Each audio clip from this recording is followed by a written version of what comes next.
What's going on, guys? Welcome back to a brand new video, and today it is going to be all about Conte, his 4-3-3, his 4-2-3-1 and his 3-4-3. He's been electric in real life, and we're going to try and recreate it in Football Manager. Be sure to leave a like and subscribe, and once again, if you want a fast download to all of these tactics, you can find that in the description below over on the Patreon. But let's go over and let's get cooking. So just as a little heads up, we are going to actually start this season with this 4-3-3 tactic because it's a good way to start, see who's scoring the goals, see if we can get away with playing this attacking style of football. The start on 11 looks absolutely electric. Mere, we've got, I'm not going to say his name so I'll butcher it, we've got Rarami, we've got Jesus, Oliveira, Lobotka, Angucia, Di Lorenzo, Neres, Kvaratskhelia, and Lukaku. That is a dream 11. We should cook. We kicked off the pre-season with a 3-4-3 setup, putting our team chemistry to the test in a few friendlies. And it paid off. Winning every game except a 1-1 draw against Serie A contenders Atalanta, the boys were looking sharp and hungry to make this season memorable. Our first real competitive match come against Spezia in the Italian Cup, and we hit the ground running. With a huge 5-0 victory, sticking with our 3-4-3 system, that win, that set the tone for the rest of the season. But of course, as I always say, you can't just play one formation, and we have got AC Milan coming up now, so we are going to go a little bit more sort of structured with a 4-3-3, and as you can see, it just makes the team overall look a lot more sort of balanced. We've got a lot more composure in the midfield, a bit more stacked in the midfield, but we are going to see Lobotka, Angucia and McTominay fulfill that three in the midfield, and we are actually going to deploy the mid-block in this tactic. Then it was time to face AC Milan, and I decided to roll out the tactic we just made together with that four-man defence, and what a call that turned out to be. Lukaku went on an absolute rampage, scoring all 5 goals in an epic 5-0 win. That could be one for the history books. After that, we went on an unstoppable tear in the league, dominating our next 7 games and scoring at least 3 goals per game. Our attack was absolutely unstoppable. Of course, no season is without a few bumps. We hit a rough patch with a tough home draw against Atalanta and then a disappointing away loss to Cagliari. It was a bit of a wake-up call. We're not perfect. But as we always do, we bounced back strong. 3 more league wins followed with a solid 3-0 win against Como, a 3-1 win over Roma, and a 2-0 win against Torino. And we kept moving forward in the Italian Cup, setting our sights to, hopefully, the later stages. To bring in the last variant of the video, it is going to be the 4-2-3-1 version of Conte's, very similar to that 4-3-3, and we are going to use this against Inter Milan to try and match up against them and be a little bit more composed. And as you can see, like the 4-3-3 a little bit, it's just a little bit more attacking with the introduction of that shadow striker, meaning Raspadori can get in as well, and that 11 hopefully can go toe-to-toe with one of the best teams in the game. Inter Milan are usually an absolute powerhouse. Next up, Inter Milan. For this one, we did decide to actually go in with that 4-2-3-1, which was a tactical masterpiece. We went into their home turf and edged them out 3-2. The team was firing on all cylinders, but once again, it was no easy job. The wins just kept on coming in December, 4 wins and 2 draws, keeping us solidly on track. But then we stumbled against Juventus, falling 2-1 away from home. That was my cue to bring back the 3-4-3 formation, channeling a little bit of Conte's original system. The impact of that, well, that was immediate. We exploded in our next match, scoring 6 goals in the league, and in the Super Cup semi-final, we steamrolled Fiorentina 4-0, earning our spot in the final against none other than Inter Milan again. It was actually a very good game, to be fair, against Inter Milan, a very good final and a very good one for the Mutuals as well, as Di Lorenzo is going to go through, and we actually are going to take the lead from an own goal, so not the best way to start if you are an Inter Milan fan, but for us, we're going to take it. Kvaratskhelia is going to find Oliveira on the edge, in the side, into Lobotka, into the bottom right, to make it 2-0 inside of 41 minutes, and we are going to go again, good play here down the right-hand side with Di Lorenzo, taking on everyone, no pressure at all, he's got all the time in the world, in the box, and another own goal. I mean, it's getting pretty embarrassing for Inter Milan, as Neres is going to be down the right-hand side again, running past everyone, no pressure here at all, ball inside into Lukaku. It's a 4-0 win. With the confidence flowing, we embarked on a phenomenal 17-game unbeaten run from this point, notching wins over Roma, Atalanta, AC Milan and even Inter Milan once again. But that streak finally came to an end with a narrow 1-0 loss to Bologna at home. In the Italian Cup semi-final, we dominated AC Milan across 2 legs, winning 4-0 on aggregate, setting up a showdown with Inter Milan for another big Italian Cup final. And this one we didn't start off too hot in, to be honest with you, because they're actually going to take the lead inside of 60 minutes with none other than what can be described as an immaculate bit of play. Through the middle, completely tore us apart. You've got to give them credit, but luckily for us, we are going to find a way back into the game with a bit of a scrappy one there. I don't even know how to describe it, but we are going to be back tied at 1-1.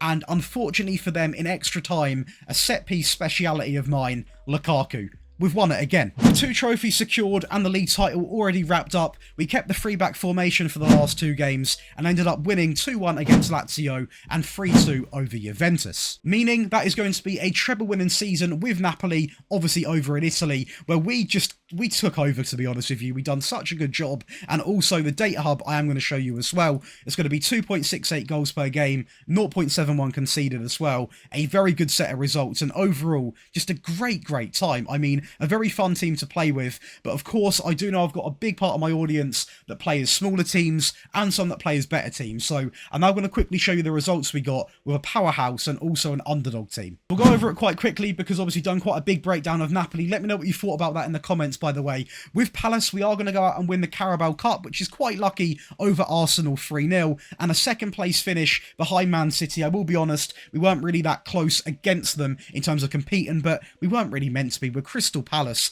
in my opinion, still a very good season. As the powerhouse of the video, that is going to be Barcelona. We do powerhouse things. An invincible season, a Champions League win, and a Super Cup win, 1-0 over Real Madrid.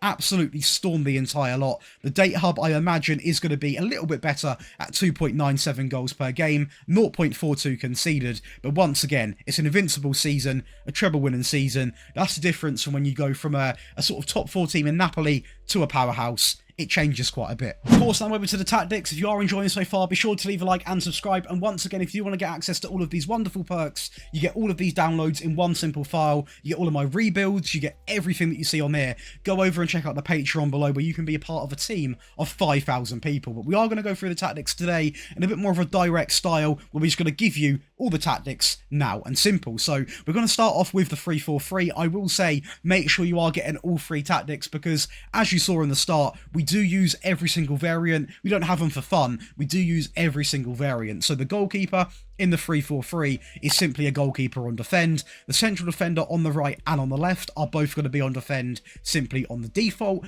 A central defender on cover in the middle is very important to sit a little bit deeper compared to the other 2. The wing back on the right and on the left. On the right, we are going to have him set to sit narrow, simply on attack, and on the left, a wing back, simply on attack, without sit narrow applied. The DM in the midfield is going to be on support, on shoot less, hold the position, and also tackle harder. And next to him is going to be that DLP on support, on more direct passes, close down more, and also tackle harder. Very important you've got more direct on him, because this just means he is going to take those passing risks, and that's very important to feed these front 3. The inverted winger on the left is going to be on shoot more and roam from position, and on the right it's going to be a winger on support, on cut inside, shoot more, and also get further forwards. And the star boy up top, Lukaku, who scored over 40 goals in the season, is a complete forward, simply on support. This was all built, by the way, off a custom clean slate on the positive mentality. In possession, it's going to be fairly wide, pass into the space, overlap left, overlap right, slightly shorter with that higher tempo. The final third, I went with mixed. Now, you could argue, Josh, you got Lukaku, go for floated, but also sometimes it's nice to do the low crosses. So we have gone with the mixed crosses approach. In transition, we're going to counter press and counter while playing to the centre-backs and simply rolling the ball out. And out of possession, we are going to deploy the standard line with that mid-block, as we discussed, stop crosses, get stuck in, prevent short goalkeeper distribution, and lastly, max out that trigger press to much more often. And that's going to give you the 3-4-3 that we played a lot of the games with against the sort of mid to smaller teams. We did play one of the cup finals with it, to be fair, but this is definitely designed to play the teams that you should be beating with. We're now going to go and break down the 4-3-3, which was to be used to match some of the big boys, to be honest with you. The goalkeeper remains the same. We then go with 2 default central defenders, both on defend, an inverted fullback on the left on defend, so it does change quite a lot compared to using a 3 and a 4-back system. The wing back on the right on support, on sit narrow as well. a DLP on dribble less, simply on support, a central midfield player on support on take more risks, dribble more, get further forwards, moving into the channels and closing down more. Quite an attacking player, but again is needed to play in this 4-3-3.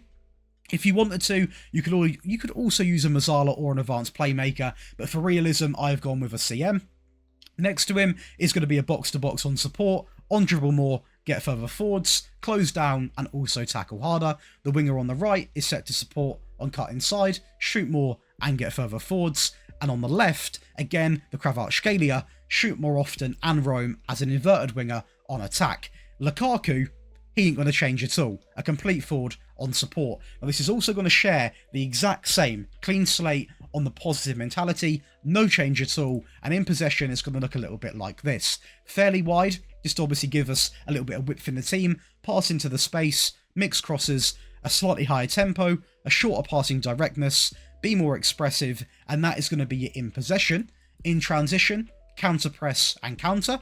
Nice and simple. And lastly, out of possession, that standard line, the mid-block coming back in clutch, stop crosses, get stuck in, prevent short goalkeeper distribution, and lastly, we're going to max out the trigger press to much more often. And that's going to give you the 4-3-3 version, which was used to pretty much match some of the real big teams, but now over to the 4-2-3 one, which was to go still balanced, but a little bit more attacking in the games, especially against those bigger teams where playing a 3-back might result in conceding a bit too many. Playing the 4-3-3 would have got a result, but maybe not a win.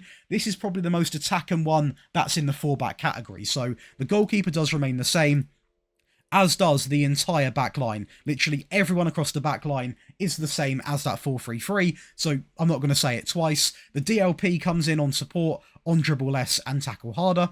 The box-to-box, on dribble more, get further forwards and tackle harder. Again, this necessarily isn't needed. You don't have to have him get further forwards, but for me this was a clear attacking 4-back tactic, so that is why I've got him also getting forwards. The winger on the right, on support, on cut inside, shoot more, and also get further forwards. The inverted winger on the left, on shoot more, and roam from the position. The shadow striker, simply on attack and tackle harder. And the complete forward, he's simply going to remain the same as the complete forward on support. Now, team instructions, again, the clean slate on the positive mentality. We are going to book our way up to fairly wide with the attack and width. We're going to pass into the space, be more expressive. The final third is going to be up to mixed crosses, the higher tempo with a shorter passing directness, in transition, counter press, and also counter.